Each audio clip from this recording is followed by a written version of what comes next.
Olá, gostaria de agradecer, em nome da Agência Nacional de Vigilância Sanitária, o convite para participar desse Congresso Brasileiro de Transporte de Material Biológico Insensível. É uma grande oportunidade para a agência poder discutir e apresentar para a sociedade os modelos regulatórios aplicados ao transporte, né? E nesse caso, nós vamos falar um pouco sobre o transporte de sangue, componentes, células e tecidos para fins terapêuticos. Meu nome é João Batista Silva Júnior, eu sou gerente da Gerência de Sangue, Tecidos, Células e Órgãos, a GSTCO da Anvisa, e vai ser um grande prazer poder discutir com vocês os marcos regulatórios e está aberto aqui as perguntas, as discussões relacionadas a este tema. Nós fizemos uma divisão do trabalho, nós vamos discutir um pouco os contextos envolvidos, né, na questão desse tema na vigilância sanitária e dos marcos regulatórios envolvidos. Bem, quando nós falamos de material biológico, nós estamos falando de uma infinidade de materiais, inclusive podemos conceituar nessa questão do material biológico plantas e outros materiais de origem biológica, mas o foco aqui será o material biológico humano e mais especificamente sangue, tecidos, células para fins de transplante ou, no caso de sangue, para fins de transfusão. Então, é um tema amplo, complexo, e eu sei que esse congresso vai discutir várias vertentes sobre esse campo aí do transporte de material biológico. Bem, quando nós falamos de material biológico e qual que é o papel da vigilância sanitária nesse campo, né? É garantir que o transporte seja feito de forma a garantir menos risco sanitário, né, aos operadores de transporte, à população envolvida nesse processo, e que o material ele possa se conservar nas suas propriedades biológicas. Esse é o grande papel da vigilância sanitária quando ela faz algum tipo de controle no processo de transporte de material biológico. E a gente está falando de várias modalidades, né? Transporte aéreo, transporte rodoviário ou aquaviário, terrestre, enfim. O transporte sobre várias modalidades, e isso é muito importante para que a gente possa entender na frente o papel da regulação sanitária nesse campo, né? Bem, e aí nesse conceito, nesse contexto que a gente está discutindo, o Brasil e o mundo têm normas de transporte específicas, e no caso do Brasil a gente tem agências reguladoras também específicas. Então, em nível internacional, nós temos muitas normas, a própria Organização Mundial de Saúde também trabalha um pouco com a questão de transporte de material biológico em geral, e outras agências, instituições do campo científico, né, e regulatório internacional. O foco dessas agências, quando estão trabalhando com o transporte de material biológico, é no campo do risco biológico, né? Há mecanismo de conter riscos biológicos durante esse trânsito envolvido aí no transporte. No Brasil, como eu falei para vocês, nós temos agências reguladoras específicas do transporte, estamos falando da Agência Nacional de Aviação Civil, Agência Nacional de Transporte Terrestre, Agência Nacional de Transportes Aquaviários, os serviços postais, no caso dos Correios no Brasil. Todas essas agências, elas têm normas específicas também no que diz respeito ao transporte de material biológico em várias modalidades que essas agências regulam. Então, isso é muito importante que todas as agências, inclusive a Anvisa, também consiga conversar e ter normativas que se relacionem, né? E que têm conceitos similares para que o processo possa acontecer de forma rápida e otimizada no país. E, claro, atingir os objetivos, né? Do ponto de vista de aspecto sanitário, né, nesse campo, a Anvisa tem um papel muito importante, porque ela vai utilizar essa base regulatória desenvolvida pelas agências de transporte para pensar os mecanismos que têm que ser salientados do ponto de vista de vigilância sanitária, ou seja, de riscos sanitários. Então, a gente tem normas aí do Mercosul, normas específicas, né, que tratam um pouco do transporte de material biológico. Vou chamar a atenção que agrega-se, no caso da vigilância sanitária, as preocupações com a conservação das propriedades biológicas. E aí, no campo da agência, nós temos uma norma que foi publicada em 2014, que é a RDC 20, que trata do transporte de material biológico em geral. Ela realmente faz uma conexão das normas internacionais e das normas das agências brasileiras de transporte. E traz uma roupagem, uma configuração do ponto de vista de vigilância sanitária. É como se fosse uma norma guarda-chuva. Ela tem os elementos básicos para o transporte de material biológico de interesse sanitário, certo? Bem, outras normas da Anvisa também, que a primeira norma é muito importante, que é uma portaria conjunta feita entre a Anvisa e o Ministério da Saúde, que é a portaria 370, também publicada em 2014, e que vai tratar do transporte de sangue e componentes. O foco dessa norma é o transporte dos bancos de sangue, ou dos serviços de hemoterapia, para os centros de transplante, né? Desculpa, de transfusão. Aí nós temos também a RDC 214, que vai tratar das boas práticas em células e vai ter elementos ali de transporte, e elas estão todas aqui, pessoal, conectadas à RDC 20. Tá? A RDC 55 de 2015, que vai tratar das boas práticas de tecido, tem alguns elementos de transporte também conectados à RDC 20. A RDC 66 de 2009, ela é anterior à RDC 20, porém ela traz elementos que foram conciliados, né, nessas normas aí, que é no caso o transporte de órgãos para transplante. Lembrando que o foco, o grande principal objetivo dessas normas são garantir a minimização de riscos biológicos durante o transporte e a conservação desse material. Lembrando que, nesse caso aqui, esses materiais biológicos aqui são materiais para fins terapêuticos. O transporte tem um papel fundamental nesse ciclo produtivo desse material para chegar ao paciente com qualidade adequada. Um pouco esse é o objetivo, né? Bem, trazendo um pouco aqui a RDC 20, eu falei para vocês, ela se aplica a uma infinidade de materiais biológicos que podem ser utilizados no campo da vigilância sanitária, ou seja, materiais biológicos de interesse à saúde estão abarcados pela RDC 20, ou seja, a RDC 20 ela traz os elementos gerais para o transporte que vão regular células, tecidos, órgãos, amostras clínicas. Nós vamos ter uma palestra aqui só sobre o transporte de amostra clínica para fins de diagnóstico, né? E outros materiais biológicos de interesse sanitário. Tá? Então, a RDC 20 é um coringa, um guarda-chuva dessas normas aí para trazer os elementos básicos para o transporte de material biológico, né? Bem, se a gente faz uma análise de gestão de risco, para discutir um pouco sobre essa questão do material biológico, a gente vai ver que são vários elementos, né? Nós podemos ter, principal elemento aqui de risco, a perda desse material, então você não conservar as características e durante o período de transporte esse material se perder, dependendo do material, um material muito, muito essencial, por exemplo, um órgão para transplante, um sangue para transfusão, né? Má qualidade desse material traz essa problemática. Além de tudo, uma possibilidade de transmissão de agente infeccioso, então, durante o transporte, tanto para a população envolvida nesse trânsito, e aí eu falo dos transportadores, dos agentes de logística, e a própria população que pode ali, por uma via pública, esse material ter contato com a população. Então, essas duas preocupações de risco são muito importantes. Bem, no processo de transporte, nós vamos trabalhar, então, com alguns elementos. Pensando no fluxo, nós temos um trabalho. Primeiro, a intenção, quando se tem intenção de fazer um transporte. Então, essa intenção tem que estar abarcada por acordos, por documentações, né, porque nós estamos envolvendo aqui dois agentes, o remetente, o destinatário. Então, é necessário ter acordos, ter esse processo todo documentado. Um outro ponto é o acondicionamento.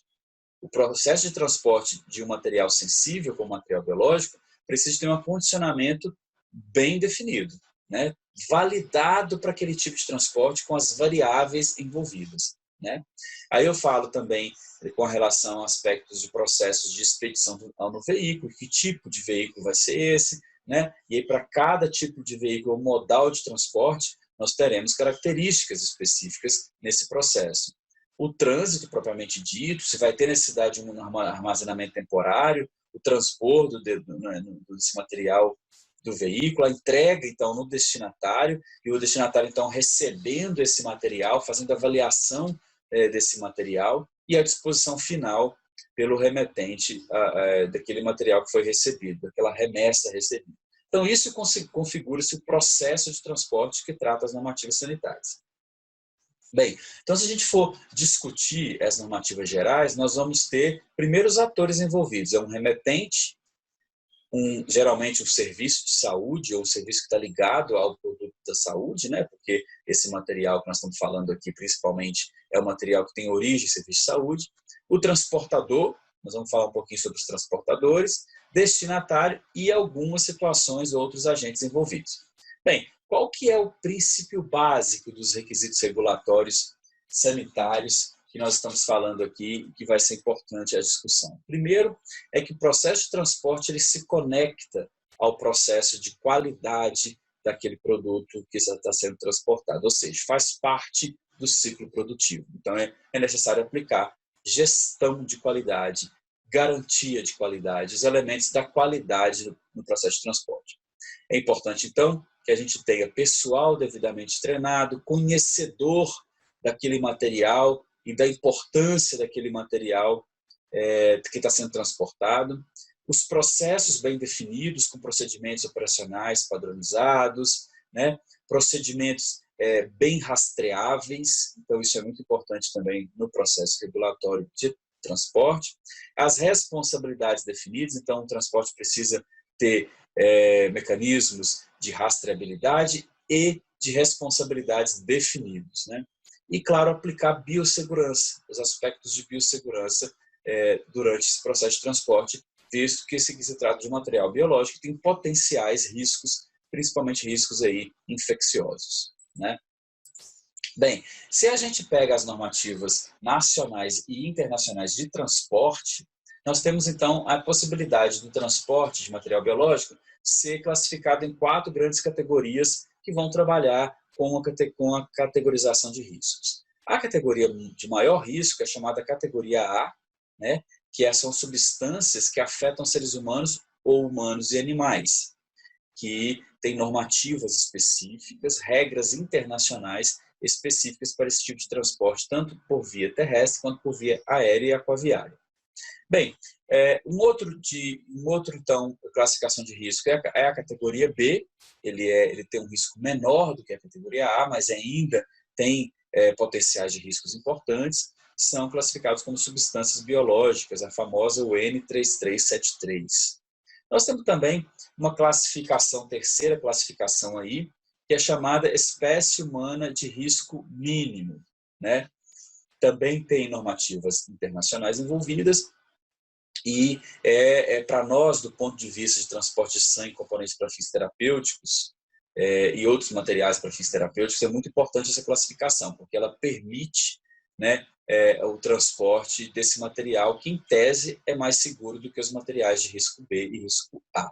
E aquele material que é considerado isento, por exemplo, quando a amostra biológica ela é realmente já liberada, já aprovada para o procedimento terapêutico, a transfusão ou transplante. Então, esse material ele é considerado risco isento no transporte. Tá? Nós vamos falar um pouco à frente sobre esse tipo de classificação. Mas essas classificações elas se aplicam a todo tipo de material biológico que vai ser transportado por várias finalidades. Bem, vamos falar um pouquinho então aqui, que é o foco do nosso trabalho, da portaria conjunta entre a Anvisa e o Ministério da Saúde, 370 de 2014, que trata do transporte de sangue e componentes para fins de transfusão, que é o objetivo do nosso trabalho aqui.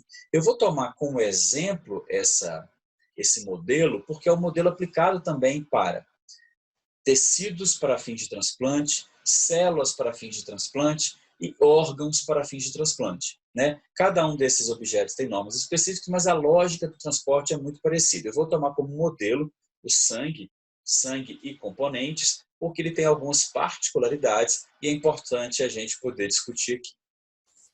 Bem, o que é o ciclo do sangue? Para quem nesse congresso é um congresso de várias especialidades, então é importante fazer uma revisão do que é o ciclo do sangue. O ciclo do sangue, que a gente chama tecnicamente, é quando esse sangue ele sai do braço do doador, vai passar por processos de produção, processos produtivos num banco especializado, e aí, posteriormente, ele vai ser armazenado e vai ser destinado a um paciente, né, numa terapia transfusional. Então a gente vê a doação de sangue, né, lá dentro do banco de sangue é possível a gente ter, então, um transporte interno, né, um transporte que sai da bolsa, por exemplo, numa coleta externa, vai lá para um centro, então existe aqui talvez um transporte interno, né, ou externo, dependendo da situação. Lá no banco é feito um processamento desse sangue, esse sangue então é processado em 3 hemocomponentes principais, que é concentrado de hemácias, concentrado de plaquetas e plasma, que é um processo produtivo que usa tecnologias de separação física, né? E também nesses bancos são feitas testagens desse material, tanto testagem de agente infeccioso como testagem de caracterização biológica das células, né? Para ver se esse sangue é do tipo A, do tipo B, do tipo AB, se tem algum anticorpo ali significativo, né? Esse material, então, é estocado, né? E é recebido pelos hospitais, é transportado também pelos hospitais. Então, aí a gente vai, e aí, a partir do momento que esse material ele tem seus estoques, seus armazenamentos, ele vai ser destinado, então, à transfusão. É um pouco essa, em linhas gerais, para vocês entenderem o processo. Então, existe aqui uma infinidade de procedimentos de transporte que podem acontecer. Aqui eu trouxe de novo as portarias envolvidas nesse trabalho, não vou me ater a isso, eu vou deixar isso para vocês pesquisarem, quem tiver interesse, né? Quando a gente fala, então, em transporte de sangue componentes, estamos falando de transporte de amostras de sangue, que são amostras para qualificação do doador, então, amostras para exames do doador, né? São bolsas de sangue que podem ser transportadas para processamento, então são grandes volumes de sangue que saem de um centro de coleta lá para o processamento em outro local. São hemocomponentes que podem ser transportados também para estoque, né? Então, em outros locais, nós falamos isso aqui. E também amostras de sangue que podem ser usadas, por exemplo, na transfusão. Então, são várias oportunidades e possibilidades de uso e aí do transporte. Aqui eu trouxe de novo para vocês um esquema simples, muito simplificado, e as várias áreas onde pode existir transporte. Inclusive, pode existir transporte dos bancos para uma indústria farmacêutica, nós vamos entender isso aqui daqui a pouquinho, e também isso pode ser um transporte nacional, interestadual ou mesmo internacional. Tá? Nós vamos discutir um pouco isso aqui também.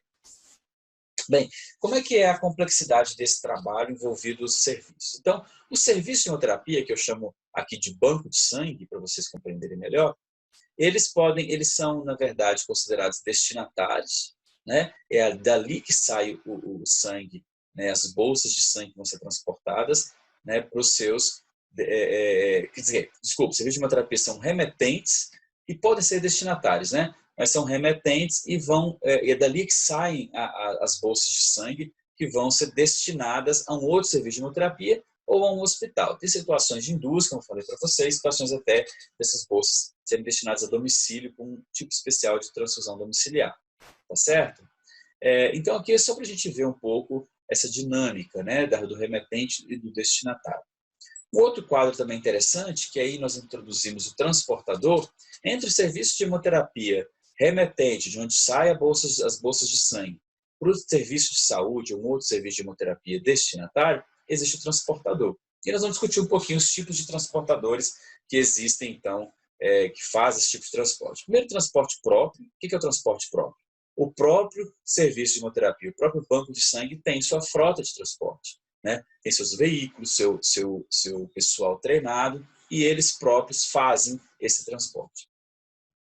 Tem uma situação, a gente chama de transporte próprio agregado a um transporte com passageiros e cargas. O que são passageiros e cargas? O transporte de passageiros e cargas é quando o banco de sangue ele utiliza o serviço de trânsito, né, ou de transporte de um agente de transporte de passageiros e cargas. Por exemplo, as companhias aéreas comerciais, né, as empresas de transporte rodoviário, que também, além de transportar passageiros, também transportam cargas, né? Então, existe aí duas situações, aonde o próprio banco de sangue ele tem o seu pessoal que vai fazer essa entrega nesses passageiros e cargas, nesse transporte de passageiros e cargas, e ali ele vai monitorar tanto a entrega dessa carga lá para esse tipo de serviço, quanto para o recebimento. A responsabilidade é do transportador próprio, né? E a mesma coisa acontece do transportador terceirizado. É possível, então, o Banco de Sangue terceirizar um serviço que vai fazer esse papel de levar do banco de sangue até ao aeroporto, ou até a rodoviária, de onde saem os ônibus, ou mesmo, né, um outro tipo de transporte rodoviário, em que esse agente ele é responsável por entregar e também por organizar recebimento desse material e entrega do destino final.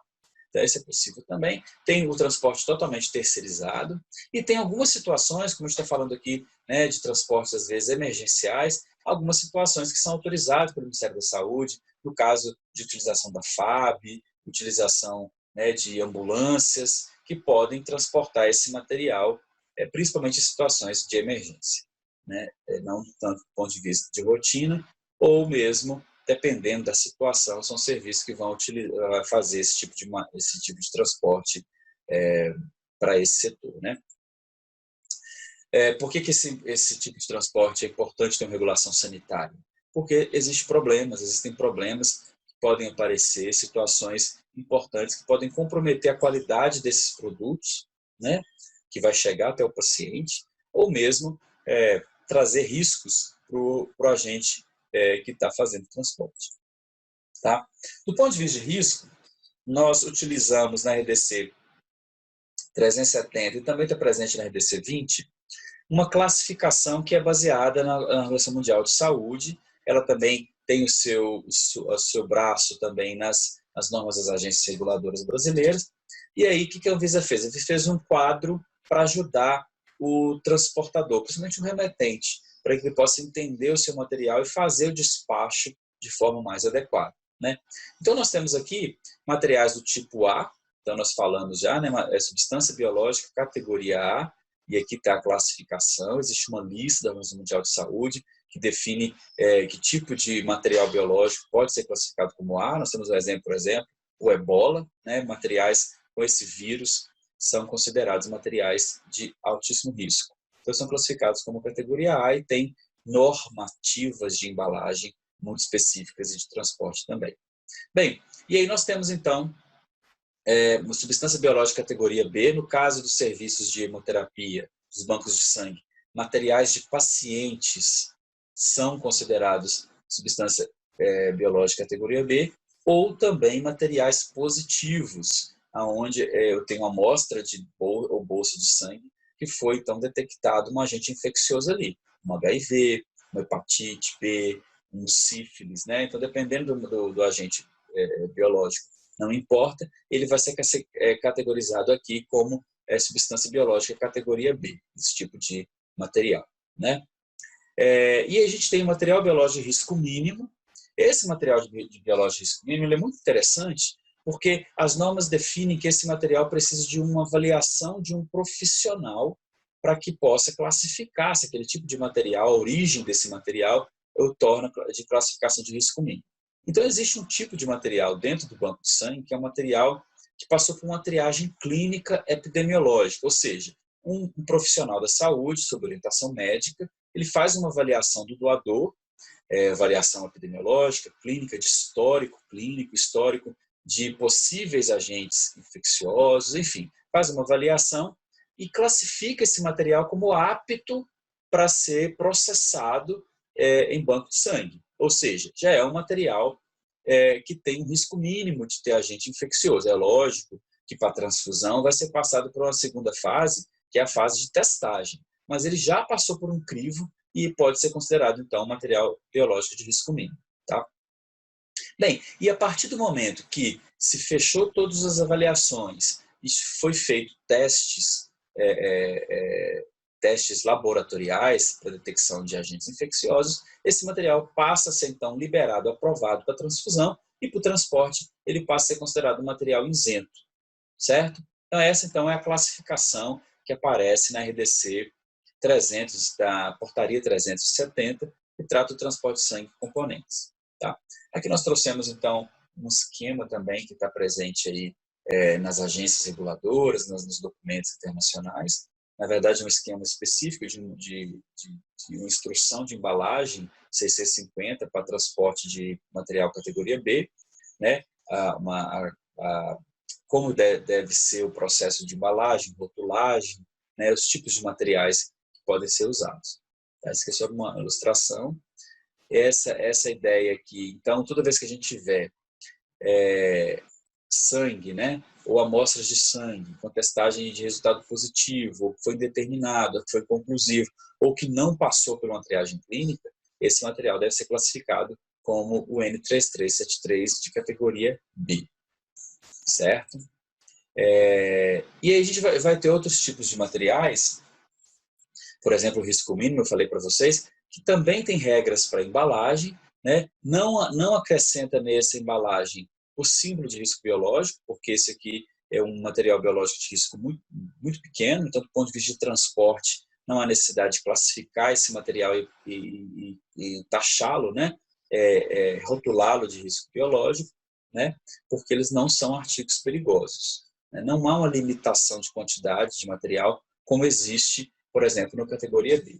Tá? Mas tem regras, inclusive a Anvisa reforça essas regras de uma embalagem tripla, de uma embalagem externa rígida e várias outras requisitos que devem ser cumpridos. Né?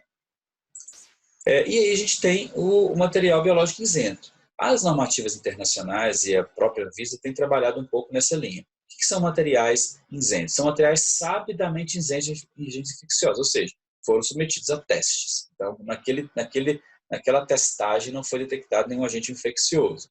Né? Ou se passou por um processo de inativação, neutralização ou esterilização daquele material.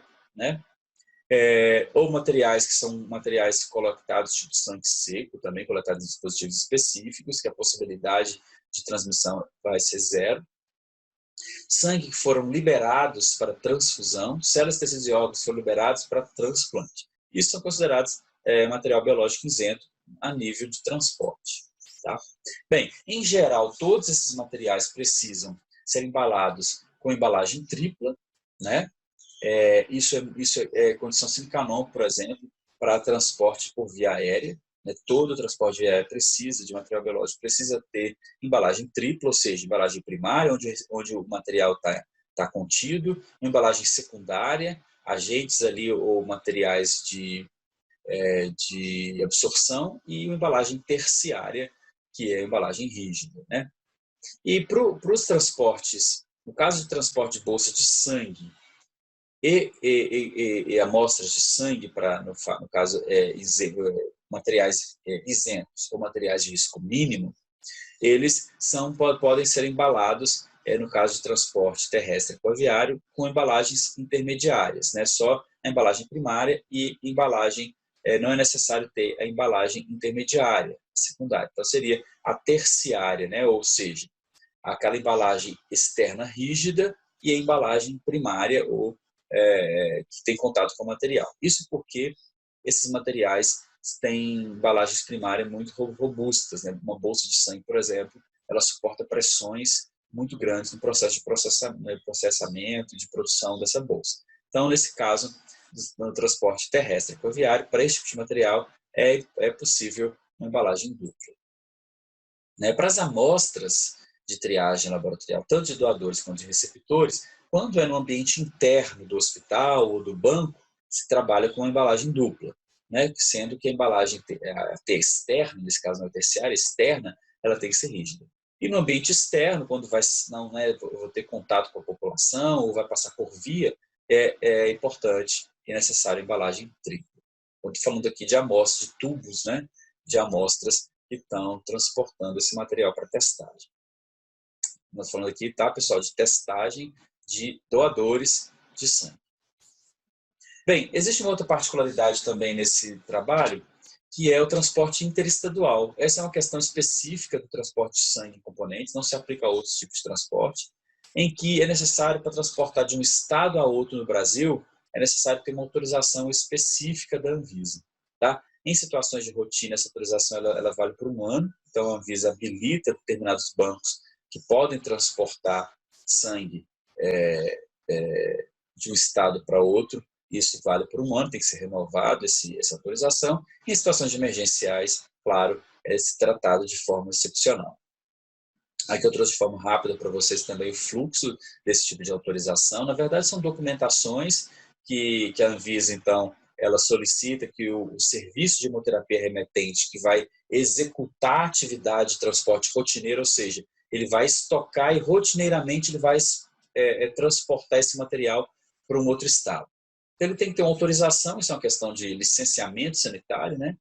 E a Anvisa recebe essa documentação, faz uma avaliação e emite, então, a partir das avaliações de qualidade, segurança empregadas por aquele banco, né, no processo que ele contrata, nos transportadores que eles contratam, é feita uma avaliação e emite, então, uma autorização que vale por um ano.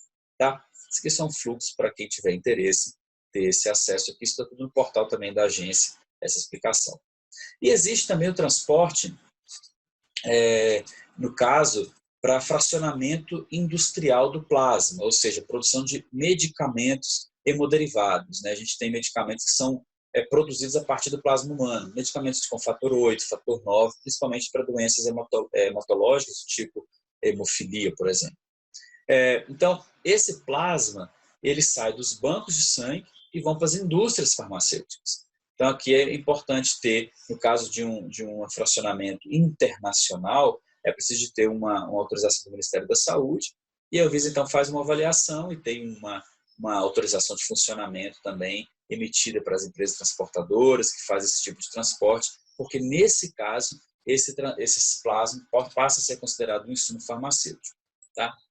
Bem, outra coisa importante que a gente precisa entender no transporte de material biológico como um todo, principalmente no transporte de sangue, tecidos, células, órgãos, que vão ser materiais para fins terapêuticos, eles não podem se deteriorar ou perder a sua qualidade durante o transporte, esse processo de transporte precisa ser validado. Validar é documentar que o processo, todo o equipamento, material, as embalagens, o quantitativo de material refrigerante, o tempo de transporte definido, né, as situações extremas que esse transporte pode submeter, se, por exemplo, né, temperaturas variáveis, eu tenho temperaturas de 40, 40 e tantos graus, temperaturas baixas, né, situações que precisam ser documentadas. Então, tudo isso precisa ser estudado.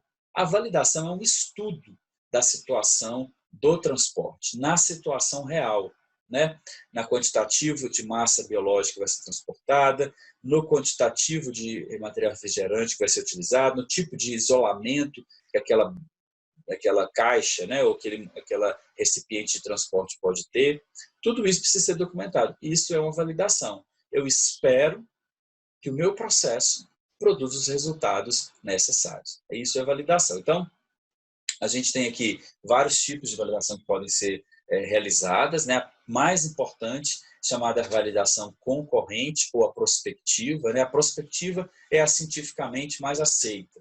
É quando você faz um projeto, você estuda as suas variáveis todas as condições do seu transporte, de forma a prever erros, né? Então, nós submetemos o transporte a altas temperaturas, a baixas temperaturas, a tempos excessivos, a atrasos em logística, quando a gente tem aeroporto, atrasos em aeroporto. Então, faz um processo bem documentado previamente ao início das atividades. Então, isso é uma validação prospectiva. Eu submeto a testes o meu processo e vou documentar, vou fazer um relatório de validação e aí, com isso, eu vou aprovar o meu processo. Tá? Essa é uma validação prospectiva. A validação concorrente acontece muitas vezes quando você você implementa talvez algum tipo de mudança no seu processo, mudança que pode ser considerada importante para a qualidade do produto, e você já tem o processo validado, mas você implementou essa mudança. Então você vai, durante o processo de transporte concorrente, você vai controlando determinadas situações para que você possa dar a resposta àquele processo, aquela alteração vai ter impacto ou não no seu processo de transporte. E em situações retrospectivas, que é muito pouco usado, cientificamente é a menos aceita, é quando você vai utilizar dados anteriores. Esse tipo de validação retrospectiva, são validações que podem te ajudar a promover, né, as melhores práticas aí e você possa desenhar o seu desenho, fazer de forma melhor, né? Bem, a gente trouxe também para vocês aqui um guia, existe um guia publicado no portal da Anvisa, e esse guia, ele ajuda a compreender melhor e trazer mais detalhes do que eu falei aqui, tá certo? Bem, e tem muito futuro por aí. Hoje nós temos a possibilidade de ter estudos acontecendo de forma muito robusta no Brasil e no mundo, o uso de drones. Então, o transporte é um tema muito atual e muito importante, e principalmente nessa área de transporte de materiais que vão ser usados em terapêuticas, né? Eu gostaria de agradecer a oportunidade mais uma vez e deixar a Anvisa aqui à disposição para nossos canais de comunicação. Nós estamos à disposição para o que for preciso e aceitamos cada vez mais a colaboração de todos para que a gente possa fazer um marco regulatório para esses produtos que nós discutimos aqui, mas para outros produtos que são de interesse também da vigilância. Muito obrigado a todos e bom evento a todos.